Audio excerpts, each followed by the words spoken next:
Hey guys, ताज़ा खबरों के लिए लाल बटन दबाकर सब्सक्राइब करें और तुरंत खबर पाने के लिए घंटी के बटन को दबाएं।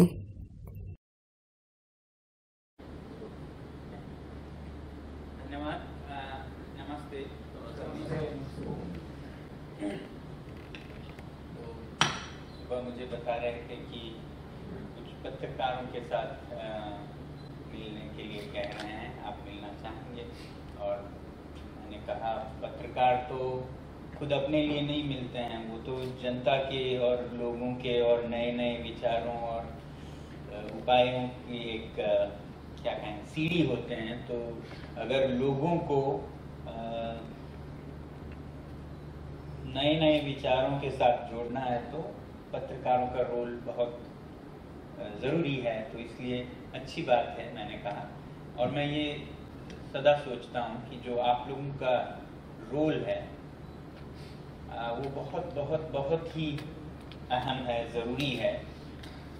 क्योंकि इस देश में कभी कभी हमें ऐसा माहौल महसूस कराया जाता है कि सब गलत हो रहा है, सब डूब रहा है, सब जल रहा है, और वो भी पत्रकार करते हैं कि वो ऐसा माहौल पैदा करते हैं कि लोगों को लगता है सब कुछ नकारात्मक हो रहा है। और सकारात्मक करें तो भी आप ही लोग हैं। मैं चाहूँगा कि हम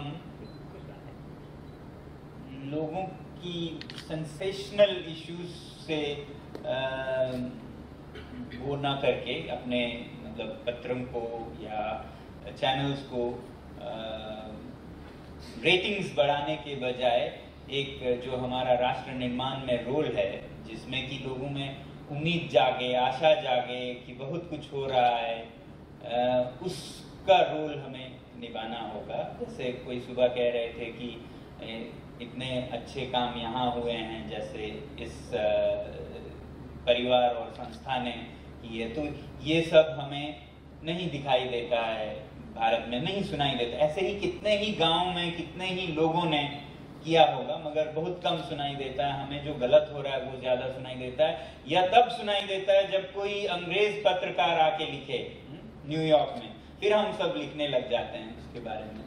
तो इस कारण से मैं सोचता हूँ कि आप आंखें हैं, लोगों की कान हैं, और जैसा अच्छा हो रहा है वो भी बराबर में लोगों में लाएं, तो लोगों की मानसिकता बदलती जाए और फिर वो अच्छे जो खबर हैं उनका भी वैल्यू करना सीखें। क्योंकि कई बार कहते हैं लोगों की रुचि इन्हीं चीज़ों में है, हम तो वही लिखते हैं, मगर ज़रूरत ये भी है कि लोगों की मानसिकता बदलने की ज़रूरत है। तो वो बदलने का काम भी तो आप ही कर सकते हैं कि उनकी रुचि किस में जाए, बजाय इसकी कि उनके रुचि के साथ बहते हुए हम गटर में पहुंच जाएं।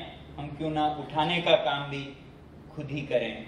तो इसलिए मैंने कहा ज़रूर मिलना चाहिए, क्योंकि आप तो एक तरह से एजुकेटर्स हैं। पॉपुलर एजुकेशन जो जनता का, आवाम का, वो तो पत्र पत्रिकाओं से होती हैं। तो ऐसे मैं ये नहीं चाहता हूँ कि मेरा काम कोई बड़ा है उसके बारे में मैं बताना चाहूँगा। मैं तो ये कहना चाहता हूँ कि कितने ही अच्छे काम आपके पीछे के क्या कहते हैं गली में हो रहा होगा, बहुत बार हम उन्हें नज़रअंदाज कर देते हैं। और या मेरे ही बारे में बोलें तो लोग हर जगह ये पूछते रहते हैं वो फिल्म, ये फिल्म, और मुझे बहुत अजीब लगता है।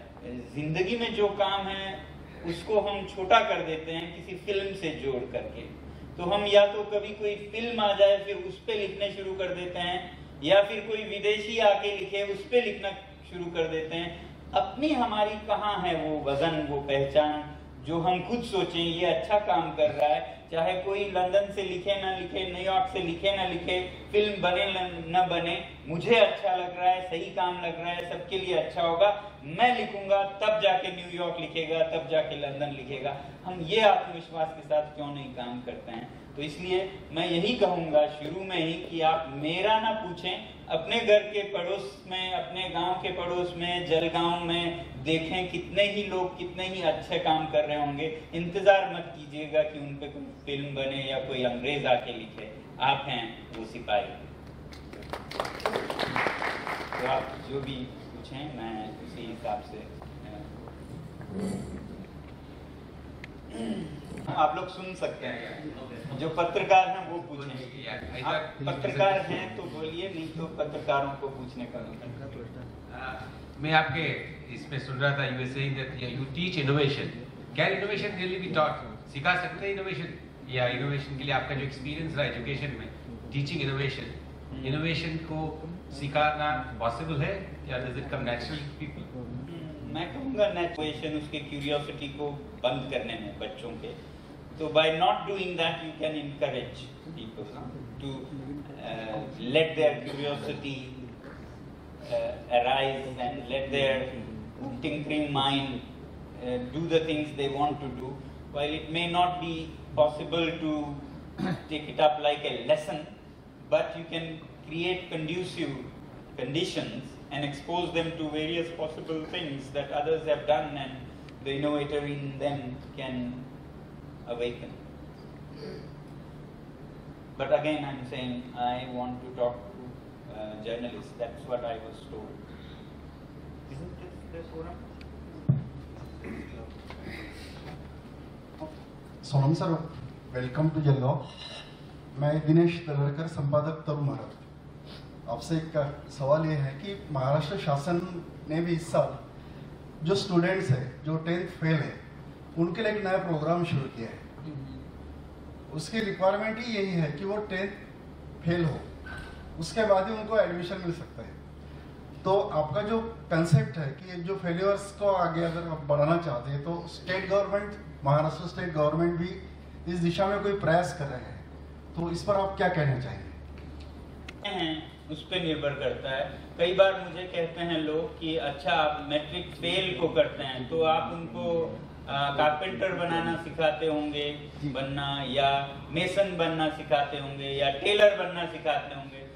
और मैं कहता हूं अगर वो चाहें तो क्यों नहीं, चाहे तो जो आपके क्लास में टॉप आया वो भी कारपेंटर बनना चाहे तो उन्हें बनने का पूरा वो करना चाहिए, मगर इसलिए नहीं कि वो फेल हुए हैं तो मेसन बनाइए, उनको कारपेंटर बनाए, पास हुए हैं तो उनको बिजनेस मैनेजमेंट सिखाइए या IAS कराइए। नहीं, ये फर्क नहीं होना चाहिए। तो इसलिए मैं ये पूछ रहा हूँ कि अगर 10th फेल हैं तो आप लेंगे और उसके बाद आप उनकी दुनिया खोल देते हैं, जो भी करना चाहो आप कर सकते हो, तब तो बहुत अच्छी बात है। उसके उनको लेके 10th फेल है बताओ हम आपको एडमिशन देते हैं, उसके बाद आप उनके पर काट देते हैं और बोलते हैं कि आप मेसन बन सकते हो, टेलर बन सकते हो, तो नहीं। तो जैसे जो हम कह रहे थे कि सिर्फ 10th फेल के लिए हैं, तो उनमें से आगे जाके सिविल सर्विसेज में भी जाते हैं, PhD भी करते हैं, फिल्म मेकर भी बनते हैं, कारपेंटर भी बनते हैं, किसान भी बनते हैं। पूरा दुनिया उनके आगे खुला हो तो बहुत अच्छी बात है। अगर सिर्फ यही कर सकते हो आप बंद कर दें तो फिर दोबारा सोचने की जरूरत। उनके बीच जो स्किल्स है वो स्किल्स को डेवलप करना चाहिए। क्या स्किल्स? जो भी है, वही मैं कह रहा हूँ, ऐसा कोई का बैरियर उनके लिए कोई बैरियर नहीं होता। 10th फेल होना ये उनके लिए कोई बड़ी बात नहीं होती। उसके बाद वो आगे जो बढ़ सकते हैं, बढ़ना चाहते हैं, उसके लिए जो भी उसके बाद उसके जितने भी चांसेस है, जितने भी मौके हैं, जितने भी स्किल्स है डेवलपमेंट्स के लिए, वो सब उनके लिए मैं वही कह रहा हूँ। अगर दुनिया खुली हो तो बहुत ही अच्छी बात है, मगर उसके बाद ये आप लोगों ने करना है बोले तो फिर आम बात है। ऐसे कोई बैरियर्स नहीं है। उनके ओन जो उनके इंटरेस्ट है उनको डेवलप करना चाहते हैं। बिल्कुल वही मैं कह रहा हूँ। हमारे देश में कुछ ज्यादा अलग किया जाता है। आपने बहुत अच्छे नंबर लिए हैं तो इंजीनियर बनो, नहीं लिए हैं तो कारपेंटर बनो, ऐसा ना हो। हम जो सबसे टॉप हो वो भी कारपेंटर बने, जो मैं कह रहा था। ऐसा मानसिकता अगर साफ हो हमारा, ऐसा हम वर्गीकरण ना करें, ये काम छोटा है, मार्क्स कम हो तो करेंगे, ये काम बड़ा है वो ना करें तो बहुत अच्छा। अपने देश में जो एजुकेशन सिस्टम है इसके बारे में हमेशा कहा जाता है कि वर्किंग में उसका कुछ ज़्यादा इस्तेमाल नहीं होता है। आपने जो काम किया है वो एजुकेशन सिस्टम के यानी जो फेल स्टूडेंट को लेके किया हुआ है, तो आप क्या कहेंगे इसके बारे में? एजुकेशन सिस्टम किस तरह की होनी चाहिए? बहुत लोगों का यही ऑब्जर्वेशन है कि जीवन से जुड़ी नहीं होती है। आप जीवन से बच्चे को काट के किसी कमरे में रख के कुछ और दुनिया सिखाते हैं, जबकि घर वापस आके कुछ और दुनिया होती है, ये इधर काम नहीं आता, वो उधर काम नहीं आता। तो ऐसा होना किसी मतलब का नहीं है। शिक्षा का मतलब तो आपको अपने जीवन में और सबल, सफल, कुशल बनाना है, तो जीवन से काट के नहीं कर सकते हैं। अब अगर हम कोई किसी और देश का नकल ले लेते हैं जो कि हमारे देश से कोई मेल नहीं खाता, तब तो ऐसा होगा। जैसे लद्दाख में हम जहां लोग बर्फ के पिघलते पानी को ग्लेशियल मेल्ट वाटर के साथ खेती करते हैं, और खेती करते हैं तो वो बार्ली की करते हैं, गुंदम कहते हैं शायद, जो कि वहां पकता है, और फिर ऐसे बच्चों को कक्षा में ले जाके रटवाते हैं उनसे, we grow rice with monsoon rain. Ladakh के पहाड़ों में जहां ना मानसून के बादल पहुंचते हैं, ना चावल कभी उगा है, तो स्कूल में ले जाके उनसे रटवाते हैं 100 बार, we grow rice with monsoon rain. तो ऐसे स्कूल का फिर क्या फायदा हो सकता है? मैं ऐसे एक स्कूल में पहुंचा, ये सच की बात है इसलिए बता रहा हूँ। तो मैंने टीचर से कहा, ये बच्चे तो क्या करेंगे इसको याद करके? तो बोली, ये तो किताब में लिखा है। मैंने कहा, इनमें से कोई शैतान हो या इडियट सा हो जो आपके एग्जाम में लिख दे कि we grow barley with glacial melt water, तो आप क्या करेंगे? बोली, फेल कर दूंगी। क्यों फेल करेंगे? क्योंकि किताब में नहीं लिखा है। मगर वो करते तो यही हैं, तो क्या हुआ? किताब में तो we grow rice with monsoon rain. तो ये शिक्षा हो, लद्दाख ने कहीं महाराष्ट्र से लिया या दिल्ली से लिया, और दिल्ली ने कहीं लंदन से लिया, लंदन की कॉपी दिल्ली में हुई, दिल्ली की कॉपी श्रीनगर में, श्रीनगर की कॉपी लद्दाख में, कॉपी का कॉपी लद्दाख तक पहुंचते पहुंचते तो पढ़ने लायक कुछ वहां दिखता भी नहीं है। तो इससे तो कोई फायदा नहीं होगा। तो ना ये श्रीनगर के काम की क्योंकि कॉपी है दिल्ली का, ना दिल्ली के काम की क्योंकि कॉपी है लंदन का, और बाद में मुझे पता चला कि लंदन के भी काम की नहीं है ये, तो वहां भी किसी के काम की नहीं है। तो इस तरह की शिक्षा हो तो फिर किसी काम की नहीं है। तो इसलिए शिक्षा वास्तविक जीवन से जुड़ी होनी चाहिए। अगर गांव में खेती चल रही है तो खेती को इंटीग्रेट करके आप शिक्षा कर सकते हैं, ताकि वो सुबह शाम जुड़ें अपने माता पिता के साथ खेती में, और उसी में वो मैथमेटिक्स अप्लाई करें। कितना बीज जाता है, कितना फसल आता है, तोल के कितने किलोस हुए हैं, मैथ्स यूज करें, साइंस यूज करें, तब किसी काम की है। मगर हम तो इसे एक कर्मकांड की तरह, रिचुअल जिसमें जपते हैं, जप के कुछ मंत्र जपते तो शायद अगले जन्म में काम आ जाए। ये साइंस और मैथ जप के किसी भी जन्म में काम नहीं आने वाला। तो ये मुश्किल हो रही है। तो इसलिए बहुत बड़े सुधार की जरूरत है शिक्षा में, बहुत बड़े सुधार की जरूरत है। हम अंधाधुंध किसी लंदन के नकल में पड़े हैं। लंदन खुद बहुत परेशान है, उसे अपना रास्ता नहीं मालूम। जब अंधा अंधे को रास्ता दिखाए तो कहते हैं ना, दोनों गिर जाएंगे। तो वो समस्या है। टेक्स्ट बुक आपके यहाँ बनाए गए, आपके यहाँ लोकल टेक्स्ट बुक आप लोगों ने बनाए, तो उसी से रिलेटेड, और अभी जो सब्जेक्ट चल रहा था उसी से रिलेटेड मेरा क्वेश्चन है कि ये लोकल टेक्स्ट बुक में एकेडमिक्स पार्ट कितना चाहिए, परफॉर्मिंग आर्ट, कल्चर एंड कौशल्य विकास, ऐसी चीज़ें कितनी % तक चाहिए या होनी चाहिए? जी, इस नहीं किया क्योंकि वो जो टेक्स्ट बुक बदलने का था वो सरकारी स्कूलों में था। तब हमारा समस्या ये नहीं था कि आइडियल कंडीशंस क्या हैं, हमारी समस्या थी ये वाली कि मॉनसून रेंज का हम पढ़ रहे हैं। A for Apple, B for ball है तो ठीक है, मगर F फॉर फैन लद्दाख के पहाड़ों में पढ़ रहे हैं जहाँ ठंड से इतने परेशान हैं, और पंखा फिर ठंड करने के लिए क्यों चाहिए किसी को, तो बच्चे परेशान हो जाते हैं। तो हमारा वहाँ पे चुनौती था कि बेकार की जो किसी लेवल पे मेल नहीं खाती उसको किसी काम का बनाएं। उसके बाद जो सरकारी स्कूलों में सुविधा उपलब्ध है, जिसमें जैसे आर्ट्स टीचर नहीं थे, म्यूजिक टीचर नहीं थे, उसके भीतर रहते हुए कितना हम बदल सकते हैं। एक आइडियल स्कूल में तो अलग बात होगी, तो मगर हमारा काम ऐसे सरकारी स्कूलों में था जहाँ पर सब गलत हो रहा था, तो उसे बेहतर करने की, तो इसलिए मैं परसेंटेज में तो नहीं बताऊंगा, मगर ये जरूर कहूंगा कि जैसा आजकल साइंस और मैथ्स को हमने मतलब क्या कहेंगे बाइबल और गीता मान लिया है, बाकी सब चीजें अगर मैथ्स में मार्क्स नहीं आते तब आप ह्यूमैनिटीज, तब आप कॉमर्स लेना, तो ये इनसे हमें उभारना होगा, निकालना होगा, क्योंकि सोसाइटी में हर चीज की जरूरत है, हर एक को बराबर विकास होने की जरूरत है, हर अंग को सोसाइटी के, तो इस हिसाब से करना होगा, मगर ऐसे परसेंटेज में तो नहीं। मैं एक इंजीनियरिंग स्टूडेंट हूँ और अभी लास्ट ईयर में हूँ, तो कॉलेज में सभी का प्लेसमेंट चल रहा है, तो टीचर्स आके सभी को बोलते हैं कि अभी प्लेसमेंट्स होगा, इतनी कंपनीज आएगी, अभी तक हमारे कॉलेज ने इतने लोगों को प्लेसमेंट दिया है, उनको इतना पैकेज मिला है, लेकिन मैंने अभी 4 साल में कभी ये नहीं पढ़ा है, किसी ने कभी ये नहीं सिखाया कॉलेज में कि जहाँ से हम लोग बिलोंग करते हैं, जिस समाज से बिलोंग करते हैं, उनके लिए कुछ करना चाहिए। तो हमारी एजुकेशन सिस्टम सिर्फ पैसा कमाना सिखाती है क्या, ये मुझे आपको पूछना है, और वो मुझे बहुत गलत लगता है। तो कहीं पे एजुकेशन सिस्टम में ऐसे चेंजेस करने चाहिए कि जो स्टूडेंट्स को और यंग जनरेशन को ये पढ़ा सके कि पैसा कमाने के साथ साथ तुम लोग जो कमाओगे वो ये देश के लिए या अपने लोगों के लिए काम आना चाहिए।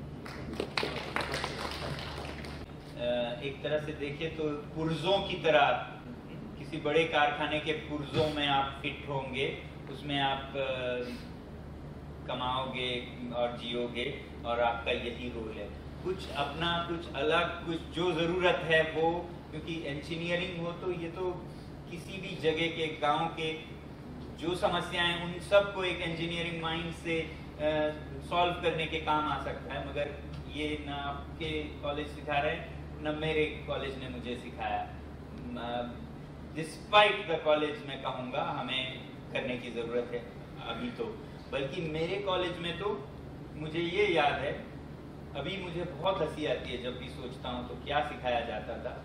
तो एक साहब आए जो industrial hindrances in development of India कुछ ऐसा बोल रहे थे, हाँ, बताने के लिए एक लेक्चरर आए जब मैं कॉलेज में था, मैं बहुत कंफ्यूज हुआ, अभी हंसी आती है। वो बोले the problem with India is that people are not greedy, people don't care about money, तो उनके लिए ये समस्या थी कि लोग इतने लालची नहीं है, उनके लिए यूरोप में आसान था, न्यूयॉर्क में आसान था, लोग इतने पैसे के लिए थे कि लोग कुछ भी करेंगे, यहाँ पे लोग पैसे से जरा ऊपर उठे हैं, उस वक्त का उनका ऑब्जर्वेशन था, शायद वो आज खुश होंगे कि यहाँ भी वैसा ही हालत है, अगर आप किसी ने वरना ये अवस्था जहाँ लोग पैसे को केयर नहीं करते हैं, ये तो कितने ऊंचाई पे पहुंचने का वो है, मापक है एक तरह से, कि इवॉल्व हैं लोग, कि वो मटेरियल नीड्स से ऊपर उठकर पैसे को केयर तक नहीं करते, मानवता को केयर करते, और हमारे इंजीनियरिंग लेक्चरर के लिए वो समस्या थी, उनका शुरुआत लोग लालची हों तब काम करेंगे, तब ये करेंगे। तो इस तरह की मानसिकता के साथ ये वेस्टर्न मॉडल ऑफ डेवलपमेंट जो कि कंजम्पशन प्रोडक्शन इस पे बेस्ड है, कैपिटलिस्टिक कंजम्पशन प्रोडक्शन पे बेस्ड है, तो उनकी फाउंडेशन यहीं से शुरू होती हैं, यही एक समस्या है। मगर मेरे विचार में हमें भारत को एक नई दिशा दिखानी चाहिए, जहाँ जैसे आप कह रहे हैं engineering is not just about production for the sake of consumption but for solving problems, जहाँ लोग खुश हों तो जितने कम में खुश हों वो और एफिशिएंट सिस्टम है ना। किसी को खुश करने के लिए crore and crore of rupees चाहिए हो तो वो कितना इनएफिशिएंट सिस्टम है। कोई 500 रुपए में खुश है तो कितने कम में कितना बड़ा इम्पैक्ट हो रहा है। तो एक एफिशिएंट सिस्टम का मापक है मेरे लिए तो, और शायद उसी तरफ जाने की जरूरत है। वही हमारे पुराने धर्म हो या जो गुरु हैं यही सिखाते आए हैं, मगर हम रास्ता भटक गए जब हमने अंधाधुंध किसी योर की फिलॉसफी अपनाना शुरू किया। अभी मैं कुछ देर पहले कह रहा था कि मुझे भारत के प्राचीन सभ्यता से ऐसी बातें अच्छी लगती हैं जो कि वेस्ट के मॉडल से बहुत ऊपर है। फॉर एग्जाम्पल मैं ये कह रहा था कि वेस्ट के मॉडल में हम उनको बड़ा समझते हैं, अचीवर्स समझते हैं, जिन्होंने अपने जो भी डिजायर्स थे वो फुलफिल किए, और ईस्ट के फिलॉसफी में बड़ा उनको समझते हैं जिन्होंने उन डिजायर्स को कॉन्कर किया। तो बुद्ध ने कहा कि for a human being in his philosophy it is a greater achievement to conquer a single desire than to fulfill 1000। आपकी गाड़ी की चाहत पूरी हो गई, अब आपका बंगले का चाहत वो पूरी हो, उसके बाद आपका फिर दूसरी गाड़ी की चाहत हो, 1000 चाहत पूरी करते करते आप बड़े बनने के उसमें हैं। और यहाँ ये कह रहे हैं कि वो नहीं जिसने 1000 पूरी की, वो जिसने एक भी जड़ से उखाड़ के फेंक दिया डिजायर, और वो थोड़े में ही खुश हो।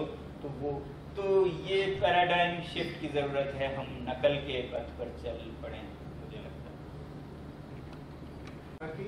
है। आज के आपके भाषण में आपने बुद्ध विपश्यना और इक्वालिटी पे बात करी। आज जो ह्यूमन ट्रेजेक्टरी, आज ह्यूमन रेस जहाँ हेड कर रही है, तो ग्लोबली जो हमने जो वेस्टर्न मॉडल्स ऑफ डेवलपमेंट थे, और जो आज हम इंडिया ने जो ग्रोथ का मॉडल हमने एडॉप्ट किया हुआ है, तो वो हमारी 135 करोड़ की आबादी को कहाँ लेके जाएगी। और आज आप जहाँ थे जब यू बॉर्न एंड जब आप यहाँ से प्रस्थान करोगे, तब एक आप ह्यूमन रेस को कहाँ जाते हुए पाते हो, और उसके लिए यानी वो कितना भयंकर चित्र है, और उसके लिए आप क्या सॉल्यूशन देना चाहोगे। जैसे ग्लोबल वार्मिंग, क्लाइमेट चेंज और जो कार्बन एमिशंस है, इसके ऊपर आप और ये ट्रेजेक्टरी हम कहाँ लेके जा रहे हैं। हाँ, मुझे हंसी आती है जब भारत और चीन जैसे देश ये सोचते हैं कि हम लंदन और न्यूयॉर्क के बराबर करके दिखाएंगे। दिखाने की बात तो है ही नहीं, ये मॉडल ही ऐसा है मेरे ख्याल से, जिसमें कुछ देशों को मालिक बनना है, कुछ को नौकर बनना है, तब ये मॉडल जिस पे हम चले हैं वो सफल होगी। नहीं तो आप ही सोचिए, अगर पूरा क्या कहें धरती न्यूयॉर्क या लंदन के स्तर पर चलने की सपना भी देखें, तो ये पूरा धरती खत्म हो जाएगा। जैसे गांधी जी ने कहा था ना, it will take several planets if India was to become like United Kingdom. आपको बताऊं कि अभी तो दुनिया के देशों में से 20% शायद, जिसको हम कहते हैं ना डेवलप्ड कंट्रीज, बने हैं 20% या कुछ ही, और हम कहते हैं सब डेवलप बने। तो क्या होगा आप खुद सोचिए, कितना खामी है, कमी है इस मॉडल में। आप खुद सोचिए, अभी 20% शायद डेवलप सो कॉल्ड बने हों कि अभी तक हमारा पीक ऑयल आ चुका है, ऑयल का पीक आ चुका है, इसके बाद हमारे कम होती जाएगी धरती से सप्लाई। कोल का पीक शायद आने वाला है, कॉपर, सिल्वर, गोल्ड सब का पीक या आने वाला है या आ चुका है, और अभी 20% देश तकरीबन जो डेवलप कहलाएंगे, और उस डेवलपमेंट के 100-200 साल ही हुए हैं, और हालत ये है। तो आप जरा सोचिए, बाकी जो 80% देश और सैकड़ों या हजारों साल बचे हैं, वो क्या करेंगे, कैसे होंगे? वो है ही नहीं है इतने स्रोत साधन कि सारी 700 करोड़, कितने करोड़ हैं, 7 बिलियन, वो सब न्यूयॉर्क या लंदन के उस पे, वो तो उन्होंने इसी तरह खिलवाड़ करके एक पार्टी में बैठे हैं, जैसे पार्टी मना रहे हैं, मगर वो सबके लिए रियलिटी नहीं है। सबको उनकी तरह बनने से ज्यादा जरूरत है उन्हें भी सबकी तरह संतुष्टि के मार्ग पर कम स्रोत साधन में अंदर की खुशी के साथ जी सके, उस अवस्था में पहुंचे। मगर हम शायद फिर कहूँगा रास्ता भटक के वहाँ जाने की। तो उसके लिए अपनी एजुकेशन में सिस्टम में कुछ रिफॉर्म्स आप ये करते हैं? वही जैसे हम कह रहे थे कि जो हार्ट का एजुकेशन है वो कमी है हमारे सिस्टम में। हम हेड की एजुकेशन में अटके हुए हैं। बहुत अच्छा कर लिया तो हैंड्स तक पहुंच जाते हैं, हाथों से करने का। हम बोलते हैं 3 R's नहीं 3 H's की एजुकेशन होनी चाहिए, हेड और हैंड्स ठीक है, मगर हार्ट की एजुकेशन, जिसमें फिर औरों का सोचना, आध्यात्मिक सोचना, अंदर के डेवलपमेंट की सोचना, जब तक ये बैलेंस में नहीं होगा, ये हेड तो हमें फिर यही डिजायर सेटिस्फेक्शन में ही लगा देगा, जिसके लिए दुनिया की तमाम रिसोर्सेस चाहे हमारे सीने में डूब जाए, फिर भी हम सेटिस्फाइड नहीं होंगे। It's like a bucket with A bottomless bucket. आपके सीने में अगर ऐसा बकेट है जिसको आप भरना चाह रहे हैं, जिसमें आपने स्कूटर भर दिया नहीं भरा, कार भर दिया नहीं भरा, बंगला भर दिया नहीं भरा, भरे जा रहे हैं नहीं भर रहा है, पता चल रहा है कि इसका तो तलवा ही नहीं है, तो जितना भी भरते जाइए नहीं भर रहा है, उससे तो अच्छा है कि एक तलवा लगा दें, फिर जितना भी भरेंगे उससे ही बढ़ जाएगा। तो यही फर्क है पश्चिम और पूरब में। जी सर, ये ब्रॉड एस्पेक्ट्स पर से वापस एकेडमिक एजुकेशन पे आता हूँ। We are from engineering SMEs, और हम लोगों के एचआर में डेली इतने इंजीनियर्स के फ़ोन आते हैं कि जॉब के लिए, और जब सिलेक्शन के लिए लेते हैं तो किसी के पास एप्लीकेशन बेस्ड नॉलेज नहीं होने की वजह से हम लोग उनको सिलेक्ट नहीं कर पाते। हम लोग फिर भी उनके लिए काफ़ी अलग अलग कोशिशें करते हैं, और वेयरएज आईआईटी जो हम लोग जिसको बोलते हैं कि एप्लीकेशन बेस्ड नॉलेज सिखाती है, तो वहाँ पे खाली स्टूडियोज बच्चों को लिया जाता है, लेकिन लैक्स ऑफ बच्चे हैं कि जिनके पास सराउंडिंग का नॉलेज है, लेकिन वो एकेडमी में प्रूव नहीं कर सकते।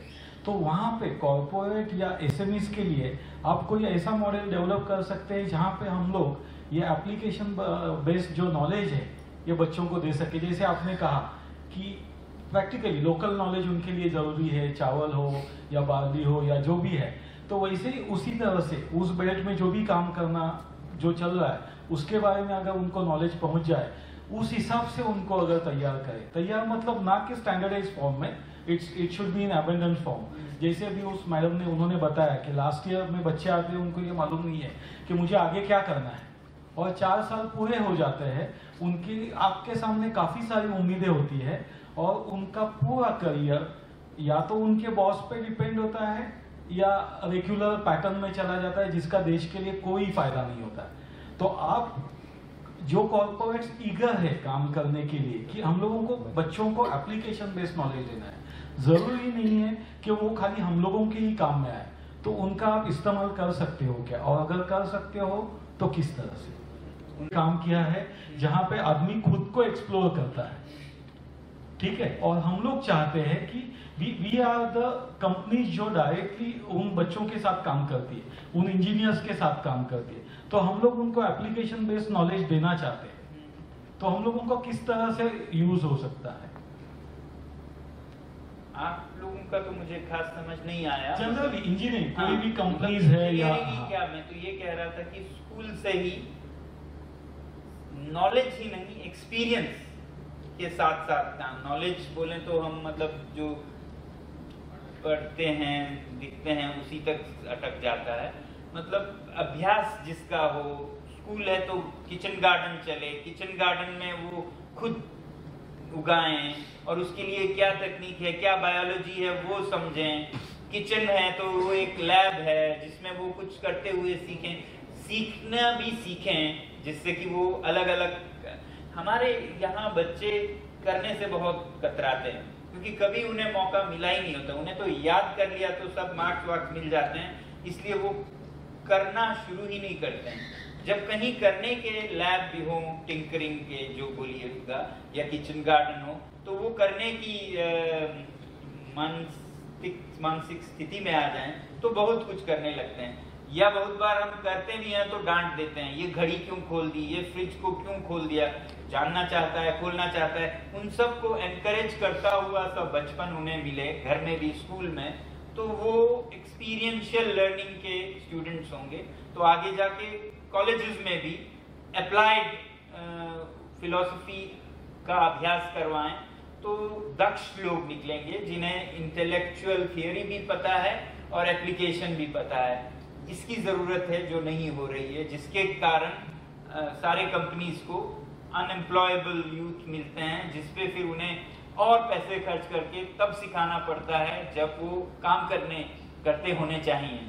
तो इसके बारे में मतलब एक तो लोगों की मानसिकता में सुधार होनी चाहिए, उसके बाद फिर शिक्षण संस्थानों में सुधार होनी चाहिए, ताकि हम सिर्फ पाठ से न सीखें, अभ्यास से सीखें। तो ये मेरा मानना है। बाकी आपकी संस्था क्या करे उसका तो नहीं, खाली हम लोगों की संस्था नहीं, जैसे आप उसमें काम कर रहे हैं तो आपका कोई गाइडलाइंस हम लोगों के लिए तैयार होगा क्या, या जिस तरह से आपने अभी चाइल्डहुड से लेके बात की कि वहां से हम लोगों को उनको नर्चर करना है, लेकिन ऑलरेडी ये प्रॉब्लम एग्जिस्टेंस में है।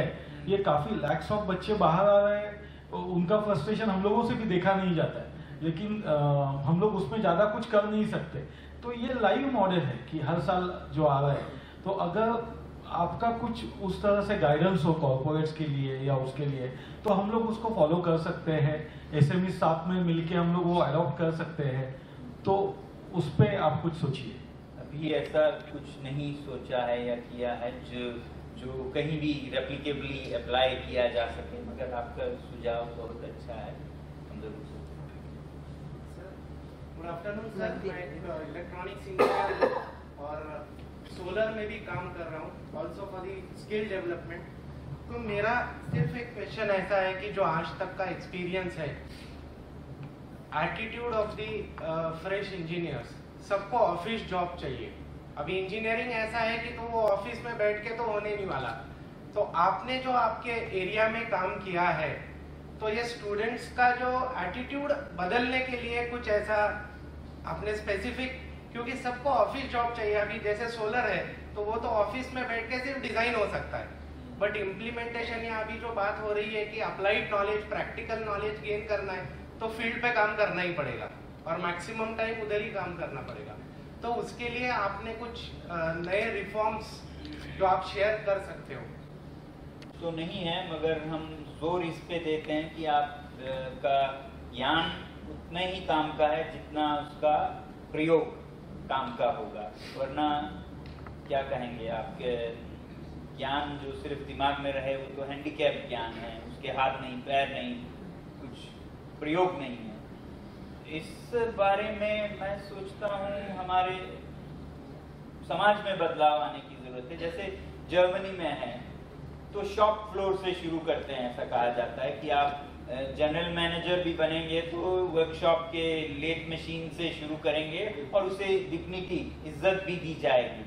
हो सकता है हमारे भारत में समाज में ही ऐसा बंटवारा है कि ऊपर के जो वो हैं वो सिर्फ पाठन करेंगे और काम कुछ नहीं करेंगे और उनकी सब पूजा करेंगे, तो उसी को सब लोग वो कह रहे हैं कि यही जो सोशल सेग्रीगेशन है ना, कास्ट सिस्टम का, तो वही मानसिकता लेके हम 21वीं सदी में भी घुस रहे हैं। तो इंजीनियर ये चाहेगा कि तो मैं तो ब्राह्मण इंजीनियर बनूं, जहाँ सब पाठन कर लें और काम कुछ ना करें। तो ऐसे तो दुनिया में होगा नहीं, और होगा भी तो ऐसा होगा कि जो करने वाले हैं उनमें ज्ञान नहीं है, जिनमें ज्ञान है वो करेंगे नहीं, तो इंडिया के प्रोडक्ट कहाँ कम्पीट करेंगे। इसीलिए हम कहते हैं ये इंडियन प्रोडक्ट काम नहीं करता है, जर्मन प्रोडक्ट लाओ। तो जब तक हमारे देश में करने की जो छवि है, जो इज्जत है, वो बहाल ना, रेस्टोर ना हो, हाथों से करने के काम का जो डिग्निटी है, तब तक ये समस्या रहेगी कि हर कोई मतलब पाठन से चलाए काम को। तो इसलिए शायद पुराने बहुत हमारे मतलब हर चीज़ पुरानी अच्छी हो जरूरी नहीं है। तो इसलिए हर कोई ऊपर के हो, नीचे के हो, नीचे से जो कारीगर हैं वो इंटेलेक्चुअल ज्ञान लेना सीखें, जो इंटेलेक्चुअल्स हैं वो एक्सपीरियंशियल ज्ञान लेना सीखें, तब तो हम कंप्लीट पूरे संपूर्ण मानव बनेंगे, वरना हम हैंडीकैप्ड होंगे।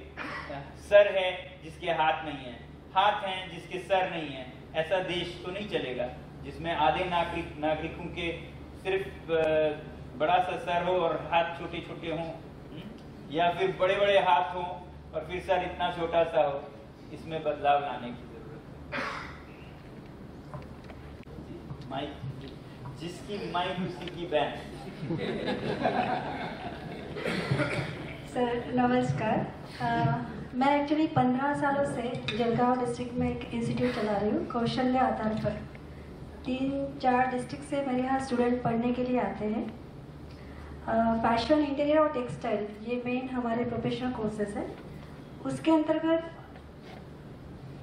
जब स्टूडेंट्स पढ़ते हैं और बाहर जैसे समाज में जब जाते हैं तो थोड़ा सा अदर जैसे इंजीनियरिंग, मेडिकल और जो कौशल्य आधार पर जो बच्चे पढ़ते हैं उनको जो स्टेटस मिलना चाहिए बाहर, तो शायद वो बच्चे भी फेस कर रहे हैं और जो बड़े हैं, जो इस तरीके के जो लोग हैं जो एक स्टैंडर्ड या स्टेटस नहीं समझते, जैसे कि मेरे यहाँ जो पढ़ते मतलब 10th फेल 12th फेल के स्टूडेंट्स भी हैं, कुछ सिविल इंजीनियरिंग के भी स्टूडेंट्स हैं, ऐसे अलग अलग सेक्टर्स के स्टूडेंट्स भी आते हैं। मतलब क्राइटेरिया बहुत अलग अलग है, लेकिन उनकी जो मानसिकता, जब मैं उनसे इंटरेक्ट करती हूँ तो उनकी मानसिकता जो है वो वही है कि वो समाज में जब जाते हैं तो उनको स्टेटस स्टैंडर्ड नहीं मिलता जितना मेडिकल और इंजीनियरिंग के बच्चों को मिलता है। तो ऐसे मानसिकता के लिए आप बच्चों के लिए क्या बोलोगे, और ऐसे जो लोग हैं उनके लिए भी आप क्या संदेश देना चाहोगे? जी, समाज का स्टेटस के पीछे आप जाएं तो समाज की मानसिकता बदलने की ज़रूरत होगी, जिसमें कि बहुत समय लगेगा। वरना तो समाज ही ऐसा हो जहां जिस क्षेत्र में भी कौशल्य हो उसकी इज्जत होनी तो ऐसी चाहिए, चाहे वो म्यूजिक या डांस हो या इंजीनियरिंग, फिलॉसफी हो। हर चीज में हम हर दक्ष आदमी के इज्जत करें, होनी तो ऐसी चाहिए, ये कहता मैं, मगर वो होते होते कितना देर लगे। इसलिए जरूरी ऐसा है कि हम ही, हर आदमी समाज की परवाह ना करके जिसमें हमें यकीन है उसमें हम उत्तीर्ण हो, चाहे समाज हमें स्टेटस दे या ना दे। आज का नहीं दे तो 20 साल बाद वो जागेंगे तब देंगे, मगर हम समाज के प्रतिबिंब की तरह कहीं खिले कहीं मुरझाएं तो फिर तो हमारे अंदर की प्रतिभा, हमारे सपने वो तो मर जाएंगे। तो इस बारे में मैं आपको छोटी सी कहानी जो मुझे बहुत पसंद है, भारतीय संस्कृति की है, वो बताना चाहूँगा हमारे युवाओं को इस समस्या से जूझने के लिए कैसा होना चाहिए। तो कहानी ये है कि बहुत पुराने ज़माने में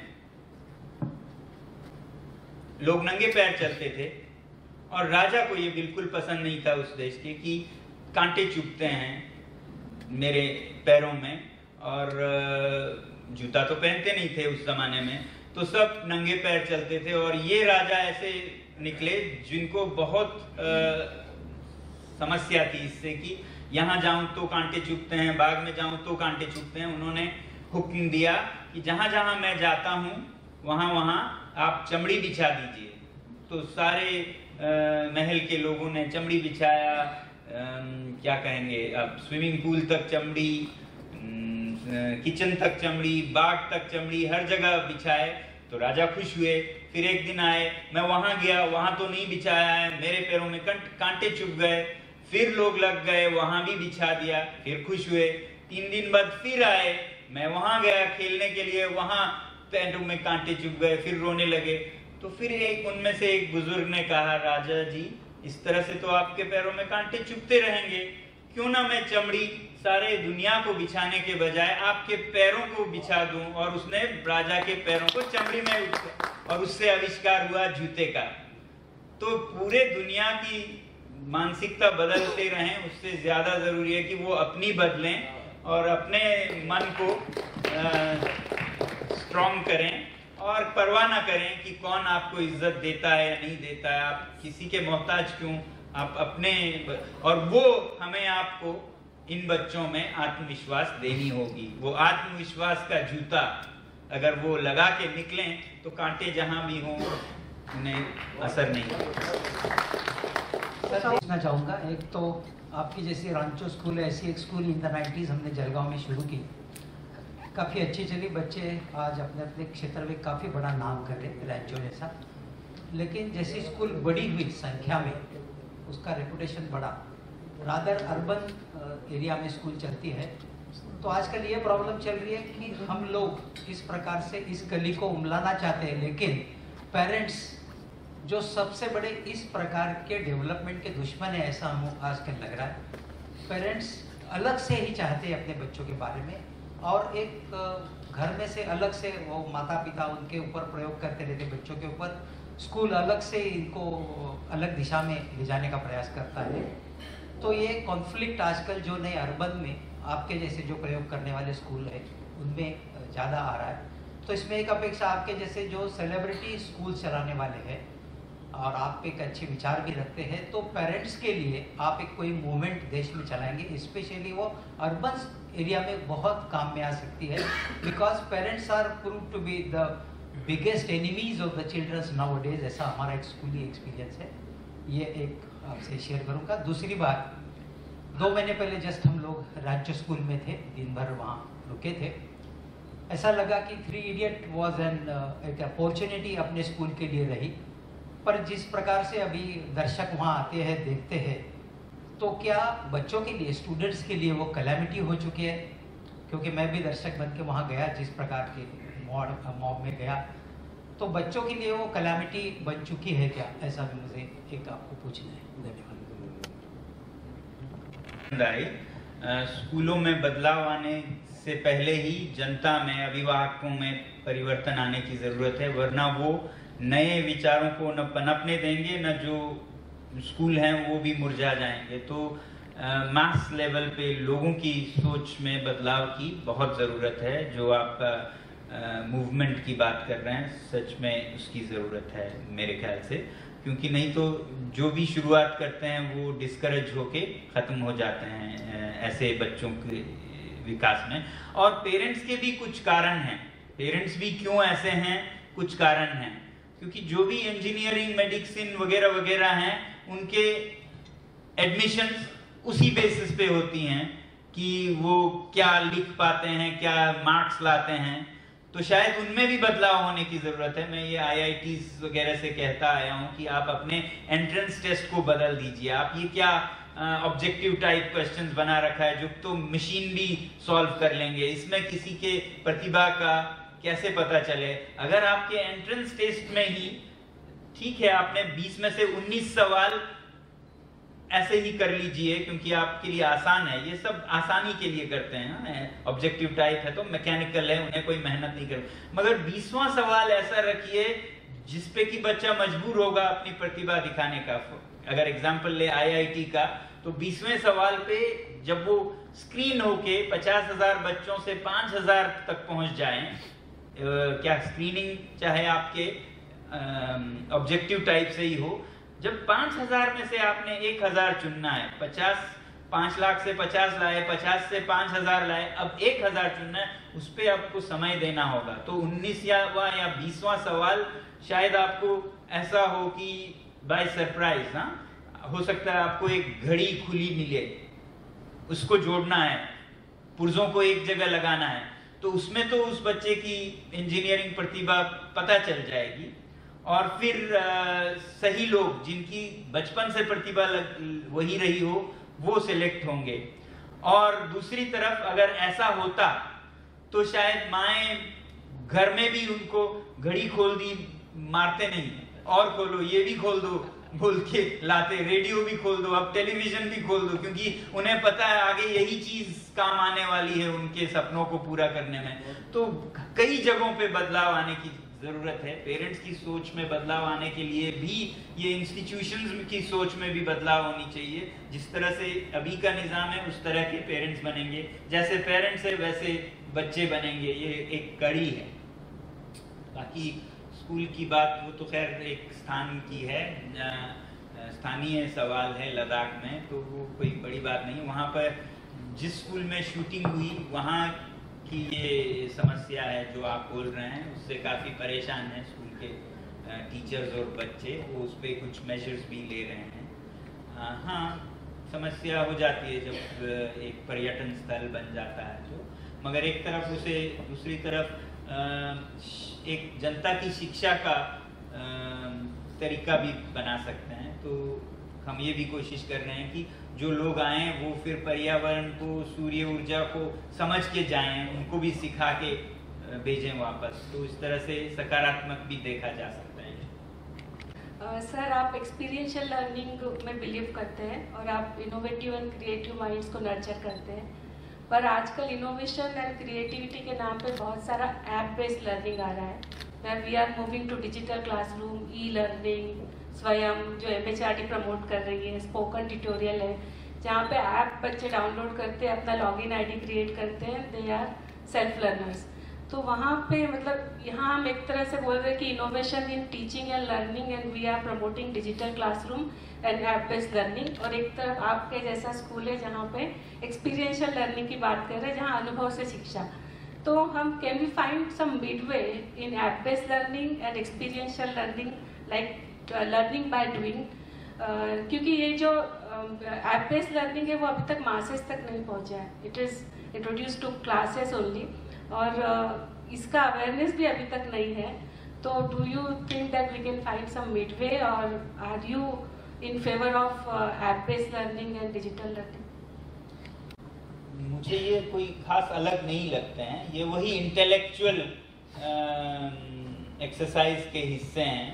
अभी तक आपको टीचर एक पुस्तक दिखा देती है या लाइब्रेरी में पढ़ने को बोलती है, अब आपने ऐप में पढ़ लिया या डिजिटल किसी ग्रुप में पढ़ लिया, मगर ये अभी भी theoretical head, limited to head ही है। उसके अलग अलग वो कर लिए आपने, चाहे आप दुकान से सामान खरीदते हैं या किसी प्लेटफॉर्म से ऑर्डर करते हैं, है तो वही काम दुकान से कर रहे हैं या आपने ऐप से मंगा लिया है, फर्क नहीं है।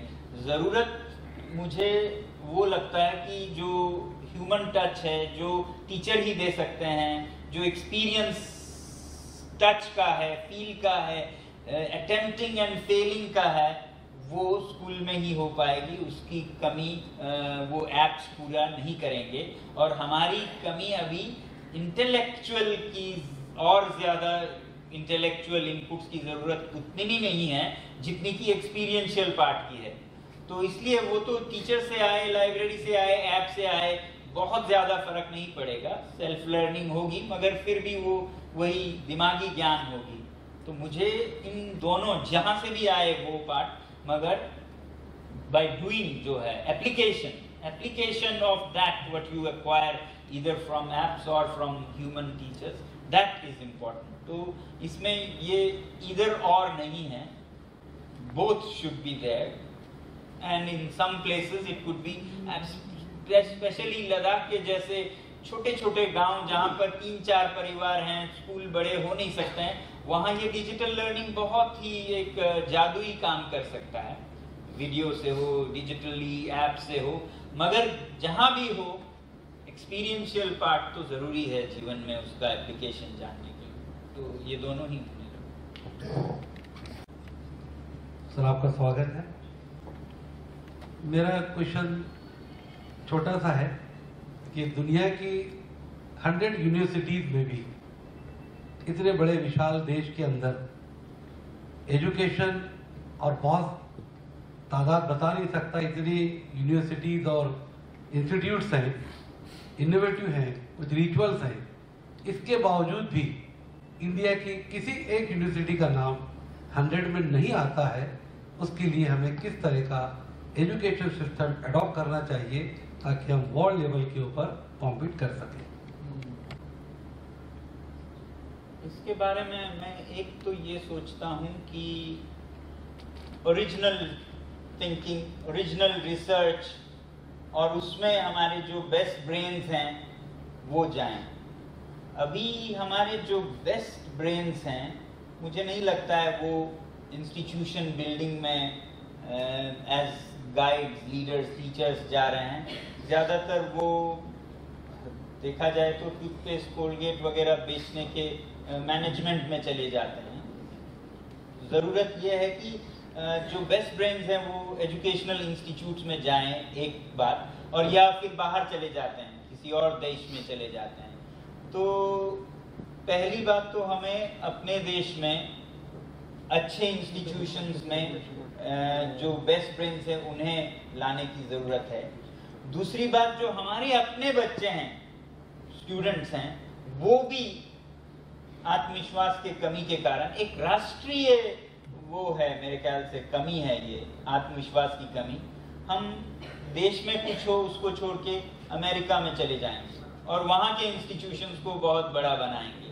तो ये हर लेवल पे जो आत्मविश्वास की कमी है हमें, वो एक आड़े आ रहा है मेरे ख्याल से, क्योंकि जब हम अपने किसी इंस्टीट्यूट को वो इज्जत ना देके हार्वर्ड या स्टैनफोर्ड या वहां जाने लगे तो दुनिया क्यों इज्जत देगी? जो देश अपनी इज्जत खुद नहीं करता वो यहाँ क्यों पढ़ने आए? तो सबसे पहले तो हमारे बेस्ट ब्रेन्स यहाँ रह के अपने इंस्टीट्यूशंस को स्ट्रॉन्ग करें, ना कि हार्वर्ड में जहाँ उनकी ज़रूरत नहीं है, जहाँ उनको लड़ झगड़ के कम्पीट करके नहीं तो जगह नहीं मिलती वहाँ जा रहे हैं। यहाँ उनकी ज़रूरत है, यहाँ नहीं ठहर रहे हैं। जब वो होगा तो मेरे ख्याल से फिर हमारे अपने स्टूडेंट्स भी एक तो क्वालिटी देखें, ना कि स्टेटस और ये जो सोसाइटी का क्या स्टैंडिंग है, ये फिर वही दिखाता है कि हमें वो आत्मविश्वास नहीं है जहां हम अच्छे बुरे का फर्क कर सकें। हम तो पड़ोसी क्या कर रहे हैं, वो क्या कर रहे हैं वो देखते हैं। पड़ोसी का बेटा बेटी हार्वर्ड गए हैं तो हमारे बच्चे भी वहां जाएंगे। तो उससे थोड़ा उठकर यहाँ जो भारत में एक अच्छा इंस्टीट्यूशन अगर बना हो तो उसमें हमें अपना आत्मविश्वास हो, तो मैं तो कोई भी हार्वर्ड हो, कोई भी जो भी हो, यहीं भेजूंगी अगर माँ कहती हो, और कल को वो हार्वर्ड से आगे भी जा पाएगा जिसमें आपने विश्वास किया। उस विश्वास के कारण और जो है उसमें दम, तो इस वजह से जाएगा। मगर कोई हार्वर्ड से भी अच्छा इनिशिएटिव इंडिया में शुरू हुई, मगर सब डर डर के कोई नहीं वहाँ भेज रहा है या उसको पैटर्नाइज कर रहे हैं, सब अमेरिका या इंग्लैंड भेज दें तो वो तो वहीं मुरझा जाएगा। तो हर एक स्तर पे इस आत्मविश्वास की ज़रूरत है मेरे ख्याल में इस देश में, तब फिर दुनिया शायद यहाँ पढ़ने आए। मैं सोशल वर्कर हूँ। आपने स्कूलों का, सरकारी स्कूलों का रिफॉर्म का काम वहाँ लद्दाख में किया। पूरे देश में अपनी सरकारों की मानसिकता इसको रिफॉर्म करने की नहीं है, तो मेरा एक बड़ा छोटा सवाल है, सरकारी स्कूलों का अपने देश में क्या फ्यूचर है? क्या वो रहेगी या ना रहेगी? सवाल है, अगर जिस तरह चल रहा है वैसे ही चले तो मुझे नहीं लगता है वो रहेगी या किसी काम की रहेगी। अगर लोगों में सोच में बदलाव हो, नेताओं में, लोगों में, कि ये जो सरकारी स्कूल हैं ये बहुत महत्वपूर्ण स्कूल हैं जहां देश की आधी आबादी पढ़ती है, और मेरे अपने बच्चे किसी बड़े प्राइवेट स्कूल इंग्लिश मीडियम में हैं, उतना काफी नहीं है देश के लिए। दो लेवल की, या तो इतनी समझ हो कि मैं अपने बच्चों को फला प्राइवेट स्कूल में डाल सकती हूँ, मगर ये विद्यालय भी बहुत जरूरी हैं, इसलिए मुझे सरकार से मांग करनी है कि सरकारी स्कूलों को अच्छा किया जाए। आज क्यों नहीं कोई सरकारी स्कूल की चर्चा तक करते हैं? क्यों? आपको मालूम है? क्योंकि जिनकी जुबान है उनके बच्चे नहीं है वहां पर। जिनके जुबान है बोलने के लिए उनके बच्चे नहीं है, तो वो क्यों बोले? जिनके बच्चे हैं उनकी जुबान नहीं है तो वो कैसे बोलें? तो इसलिए सरकारी स्कूल, आपको मालूम है कि सरकारी स्कूलों के जो शिक्षक हैं उनकी तनख्वाहें 30,000 40,000 जो होती थी, अब वो 3,000 4,000 में पैरा टीचर के नाम पे दिए जा रहे हैं, और कोई कुछ बोल तक नहीं रहा है, क्योंकि वही जिनकी बोली है उनके बच्चे नहीं है, जिनके बच्चे हैं उनकी जुबान नहीं है। तो ये बद से बदतर होता जा रहा है। यही काम अगर आपके कहीं और होता, जैसे बिजली के दफ्तर में होता, इंजीनियर्स को 3,000 दिया जाता, इस वजह से कोई भी सड़क पे मिल जाए उसे इंजीनियर बना देते, और बिजली हर दूसरे दिन चली जाती, अंधेरा रहता, तब तो आप लोग जलगांव में जुलूस निकालते, प्रदर्शन होते, है ना, बोलते, क्योंकि आपके घर में भी अंधेरा हो रहा है, और 5-6 दिन में सरकार सब ठीक कर देती, क्योंकि उन्हें पता होता कि ऐसा रहा तो हमारा अगले चुनाव में कोई भविष्य नहीं है, सब सही करो, सही इंजीनियर्स लगाओ, किसी भी रात बिजली ना जाए, खबरदार, ऐसा पार्टीज काम पे लग जाते। यही अगर स्कूलों की हालत पर भी लोगों में आवाज उठती, रोष होता, तब तो स्कूल भी अच्छे होते। मगर अभी इसलिए क्योंकि जिनकी आवाज है उनके बच्चे वहां हैं। मगर मैं ये हर बार बोलता हूं कि इस खुशफहमी में नहीं रहिए कि आपके बच्चे बहुत अच्छे स्कूल में हैं या लंदन में चले गए। कल को आपके बच्चों का डिग्री बहुत अच्छी होगी, नौकरी बहुत अच्छी होगी, मगर नींद चैन की नहीं आएगी। क्योंकि जो आधी आबादी को आपने वंचित रखा शिक्षा से और डिग्निफाइड रोजगार से, वो मारने काटने पे उतर आएंगे। और मारेंगे किसको, काटेंगे किसको? जो अच्छे अच्छे स्कूलों में पढ़े उन्हीं से तो कुछ निकलेगा। तो यहाँ शांति नहीं होने वाली है अगर इस तरह से हम जाएं तो इसलिए कम से कम इतना तो हम में ख्याल आए, और कुछ नहीं तो अपनी भलाई का या अपने बच्चों के भलाई का, कि वो चैन से सोएं, इतनी शांति तो हो समाज में, क्योंकि वो तक नहीं होने वाली है। मगर उससे भी अगर हमारे विचार बहुत ऊपर जाए तो फिर आप फिनलैंड से सीखिए, स्वीडन या स्कैंडिनेविया पूरे से सीखिए। वहां पर सरकारी स्कूल के अलावा कुछ है ही नहीं। प्राइवेट स्कूल उन्हें शब्द तक नहीं समझ आएगा ये क्या होता है प्राइवेट स्कूल। हमने तो सरकारी स्कूल ही देखे हैं। उसी सरकारी स्कूल में प्राइम मिनिस्टर भी जाएंगे, उसी सरकारी स्कूल में छोटे से छोटा भी जाएगा, और वही सरकारी स्कूल दुनिया के टॉप स्कूलों में से गिनती में आते हैं। स्कूलों के जब तुलना करते हैं तो फिनलैंड नंबर 1 पे आता है, स्वीडन नंबर 3-4 पे आता है। तो ऐसा देश जहां पे सबके लिए एक ही समान स्कूल हो, अमीर से अमीर और गरीब से गरीब भी, और वो सब सरकारी हो, यानी कि मुफ्त सबको अच्छी शिक्षा हो, तो वो फिर धर्म का देश भी हो जाता है। हम कितने ही शामियाने में कीर्तन करें, भजन करें, हमारे वहाँ बुद्धिस्ट पूजाएं करती हैं, परोपकार की भाषण दी जाती है, मगर फिर हम सबके लिए एक जैसा वो करने में यकीन नहीं रखते हैं। इसके पास पैसा नहीं है तो जाए जहां भी, मेरे पास पैसा है मैं क्यों ना यहाँ भेजूं, ये मैं मेरा फिर ये तो मतलब धर्म का देश नहीं हुआ। तो अमल में लाने की जरूरत है मेरे ख्याल से। अगर हो सके तो उस विचारधारा तक पहुंचनी चाहिए, नहीं भी हो तो अपनी भलाई तो कल का परसों का देखना हमें आना चाहिए, और इस दिशा में जाएं तो बहुत बुरा हाल होने वाला है। अगर हम मांग करें, आवाज उठाएं, ज्यादा कुछ नहीं चाहिए होता है जमहूरियत में, गणतंत्र में कुछ नहीं तो लोगों की आवाज बहुत कुछ बदल देती है। तो आज तो शिक्षा पर कोई आवाज नहीं उठाता है सरकारी स्कूलों पर।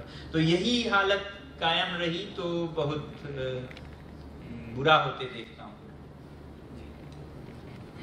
आपल्या सर्वांचे जे प्रश्न नेहमीचे त्याला एक वेगळा आयाम देण्याचं काम सोनमजींनी आपल्याशी संवादातून केलेलं आहे।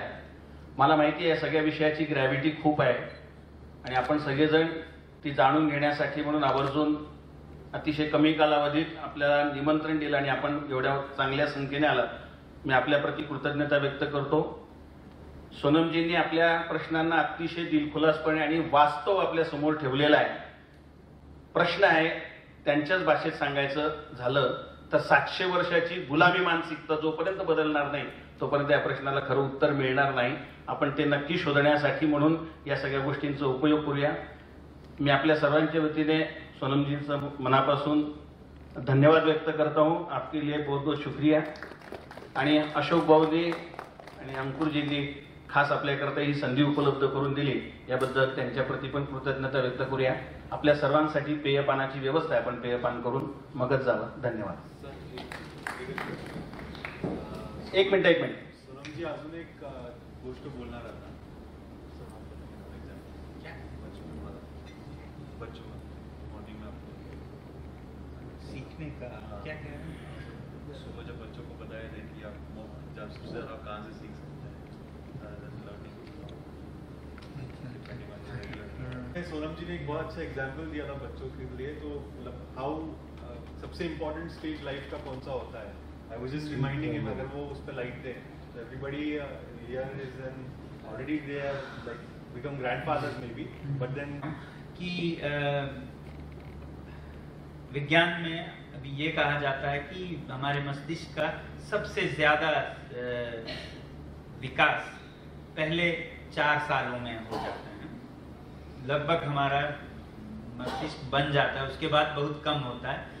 और उन 4 सालों में हम ज्यादातर बच्चों को किसी इंग्लिश मीडियम नर्सरी स्कूल में भेजते हैं जहां पर नयापन नहीं होता है, रटवाते हैं 1 to 100 ABCD, जो कि उनके लिए ना रुचिकारक होता है ना कोई नया होता है, वहीं से उनका क्रिएटिविटी, उनके अंदर की जो जानने की इच्छा है, वो सब तोड़ मरोड़ के उनको, मैं कह रहा था कि स्कूलों को हम शमशान बना देते हैं, चुप रहोगे, शोर नहीं करोगे, पिन ड्रॉप साइलेंस। तो स्कूल तो बच्चों की जगह है, वहाँ शोर कैसे ना हो, और शोर नहीं हो तो फिर बच्चे नहीं, फिर तो कूड़े या मुर्दे हो गए। तो ऐसे में मस्तिष्क की जो प्रगति है उस पर रोक लग जाती है। और मैं ये कह रहा था कि मेरी खुशनसीबी थी कि मैं इतने छोटे गांव में जन्मा कि जहाँ स्कूल ही नहीं थे, और 9 साल तक मुझे स्कूल जाने का मौका या कहिए दुर्भाग्य नसीब नहीं हुआ। मैं बहुत खुशी से अपने पड़ोस के बड़ों से, छोटों से सीखता रहा। जब दुर्भाग्य क्या कहेंगे, जो भाग्यहीन दुर्भाग्यशाली बच्चे किताबों से रूट्स, शूट्स, लीव्स वगैरह सीख रहे थे, और वो भी ROOT रूट याद करके, LEAF लीव, LEAVES लीव्स वगैरह, मुझे मौका मिला कि खुद एक बीज जमीन में डालूं और उसकी जड़ें कहाँ जाती हैं, पत्ते कहाँ से आते हैं, स्पेलिंग को मारो गोली, पत्ता क्या करता है वो देखने का मुझे मौका मिला। तो ये क्रिएटिविटी उस वक्त में बहुत जरूरी है। हम अपने बच्चों को बचाएं ऐसे स्कूलों से जो उनके दिमाग को उस वक्त पे मार डालती है जब उनका सबसे बड़ा ग्रोथ हो रहा है। हम तो इस खुशी में रहते हैं कि मेरा बच्चा 1 to 100 तक गिन पाता है, उससे क्या कर लेगा वो गिन के, उसका एप्लीकेशन, उसकी क्रिएटिविटी बढ़नी चाहिए। तो ये आपका देखें कि हमारे बच्चों को ऐसे हालात कम से कम मिले। एक बुरे स्कूल का ना होना 100 गुना अच्छा है, क्योंकि फिर और लोग तो काम करेंगे, क्योंकि मेरे दादी ने वो काम किया, नानी ने, पड़ोसी ने किया, जो एक बुरा स्कूल नहीं करता। तो इसलिए एक अच्छा क्रिएटिव माहौल मिल जाता है। हमारे दिमाग को ये स्कूल या वो स्कूल या स्कूल का नाम ये सब नहीं जरूरी होता है, उसे तो स्टिमुलस चाहिए, स्टिमुलस। उसे तो ऐसे हिलाएं, बहकाएं, खिलाएं कि जिससे उसका ग्रोथ हो। तो ब्रेन का ग्रोथ तो स्टिमुलस से, जब उसको आप टीजर्स देंगे तो उसका ग्रोथ होगा। तो वो ना मिले तो किसी भी नाम का स्कूल हो वो उनकी रुकावट बन जाएगी। इतना कहूंगा और धन्यवाद। हे गाइस, ताज़ा खबरों के लिए लाल बटन दबाकर सब्सक्राइब करें और तुरंत खबर पाने के लिए घंटी के बटन को दबाएं।